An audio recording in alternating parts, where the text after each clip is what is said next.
ein Beleg erstellt ist. So. Na, ich bin auch mit seriösen Leuten. Seriös, ja, natürlich, aber zum anderen sollte man vergleichen. Also ich würde nicht direkt an der ersten Stelle verkaufen. Das sind ja die Wertigkeiten.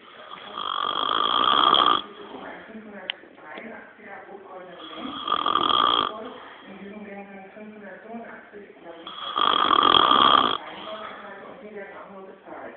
Das ist der 750er, ebenso werden hier auch nur 750 Anteile und das ist Weißgold, wird gehandelt wie Gelbgold. Hat auch schon 750er ist dieses Band. Die Anteile sind auf den Stempel drauf, im Vertrauen. Also über ein Jahr, aber es können natürlich auch jeder Stempel keine gefälscht werden. Was mache ich denn mit den Edelsteinen? Ich habe noch alle gesagt, die werden ja bezahlt. Eine Dame macht das ganz anders. Mit den Edelsteinen sollte man sich jemanden suchen, der die Steine nicht bezahlt. Und ich persönlich würde auch jemanden immer weiterschicken und sagen, den Stein können Sie noch etwas erhalten. Und